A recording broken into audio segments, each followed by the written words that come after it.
भाई एक बात सच सच बताना, क्या तुम्हें कभी किसी ने कोई ये कहा है कि हाईवे के पास की प्रॉपर्टी खरीद लेना, तुम्हारे पैसे अगले 5 साल में डबल हो जाएंगे? क्या ये कोई मार्केटिंग स्ट्रेटेजी है या फिर इसके पीछे कोई सच्चाई है? आइए जानते हैं। सच बताओ तो कई लोगों ने पैसे बनाए भी है, वही दूसरी तरफ हजारों ऐसे भी लोग हैं जिन्होंने सिर्फ हाईवे के नाम पर जमीन खरीद ली और उन्हें बाद में पता चला कि उस जमीन का कन्वर्शन भी नहीं हुआ, एनओसी भी नहीं मिली, यहाँ तक कि उन्हें रहने के लिए सही माहौल भी नहीं मिला और बहुत से लोगों की रोड वाइडिंग में जमीन तक चली गई। तो आज हम जानेंगे कहाँ पैसा बन सकता है, कहाँ खतरा है, कौन सी हाईवे की प्रॉपर्टी अच्छी है और कौन सी नहीं, और कौन से जरूर डॉक्यूमेंट चेक करना चाहिए। तो सबसे पहले एक बात समझ लो, हाईवे के पास की जमीन की कीमत क्यों बढ़ती है?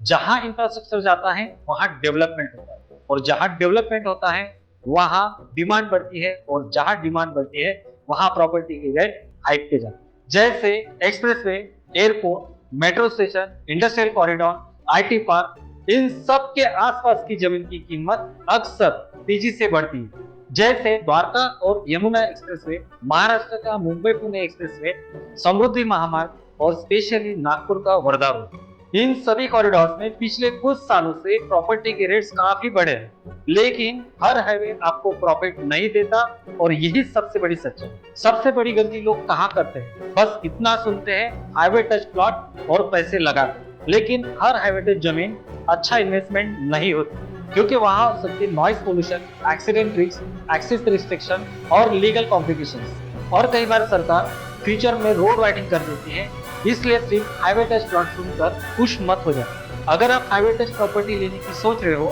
तो एक इम्पोर्टेंट बात याद रखिए, ROW यानी राइट ऑफ वे। अगर आपकी प्रॉपर्टी उस प्लानिंग एरिया में आती है तो भविष्य में एक्विजिशन और रिस्ट्रिक्शन आ सकता है। इसीलिए किसी भी हाईवे टच प्रॉपर्टी को खरीदने से पहले इन 5 बातों को ध्यान में रखिए: master plan, highway control line, road widening proposal और लोकल अथॉरिटी से वेरिफिकेशन। अब सबसे बड़ा सवाल, कौन सी हाईवे प्रॉपर्टी लेना कंपैरेटिवली सेफ माना जाता है?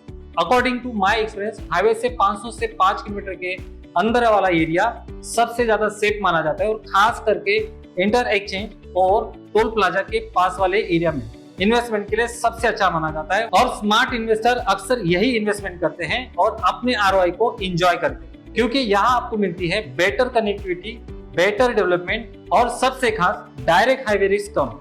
अब बात करते हैं रेड जोन की, यानी कौन सी प्रॉपर्टी हमें नहीं खरीदनी चाहिए। बिना एनए कन्वर्शन की हुई प्रॉपर्टी, बिना रेरा रजिस्टर्ड की हुई प्रॉपर्टी, बिना सैंक्शन की हुई प्रॉपर्टी, प्रॉपर एक्सेसिबिलिटी का न होना, साइट विजिट किए बिना खरीदना, और खास तौर पर चीप प्राइस देखकर इन्वेस्टमेंट करना। तो इसलिए सिर्फ कम दाम सुनकर और फ्यूचर के फेक प्रॉमिस पे भरोसा करके इन्वेस्टमेंट नहीं करना चाहिए।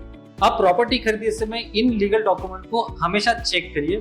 7/12 प्रॉपर्टी का ओनरशिप लीगल वेरिफिकेशन, लेआउट का सैंक्शन मैप, रेरा का रजिस्ट्रेशन, और खास तौर पर आपके लीगल अथॉरिटी की परमिशन। और सबसे जरूरी बात, प्रॉपर्टी के सभी डॉक्यूमेंट को एडवोकेट या लीगल प्रॉपर्टी एडवाइजर से जरूर चेक करना। तो असली इन्वेस्टमेंट कहाँ होता है? रियल एस्टेट में सिर्फ पैसा जमीन से नहीं बनता, सही लोकेशन, सही टाइम और सही इंफ्रास्ट्रक्चर से बनता है।